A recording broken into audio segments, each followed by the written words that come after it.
I'm curious if how you've seen the tariffs play out with nearshoring generally, and how you're seeing it in generally your portfolio of clients. Yeah, I mean it's nearshoring also feels risky now, which is a bummer because especially if you look at Mexico, especially over the last decade, we have done a huge amount of infrastructure investment in Mexico, and those facilities are often run by U.S. citizens living in Mexico, and so to Yeah, create an adversarial relationship where you're looking at a decade plus of investment and time and strategy and like how do you create an economy? How do you compete in this economy? What is a good choice of investment? And I think you sort of see almost the inverse in Canada. A lot of that infrastructure has been there for decades. That it started off with companies like GE coming in and building infrastructure inside of Canada, and then sort of allowing that to be turned over to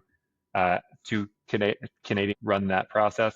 So you're looking at the sort of generational challenge of, maybe your grandfather worked in Canada and your grandson works in Mexico, and you're like, oh no, this is this beautiful ecosystem of manufacturing that we've built over decades to create a more resilient North American economy. And now those are both risks and those are adversarial relationships potentially. And it's tragic because those decades are decades spent and you can't just shift that. You can't just magically make manufacturing appear. You can't make sourcing appear out of nothing. Those decades of effort are decades that we are now going to have to spend inside of the borders of the United States to even reach parity with what we've historically invested in.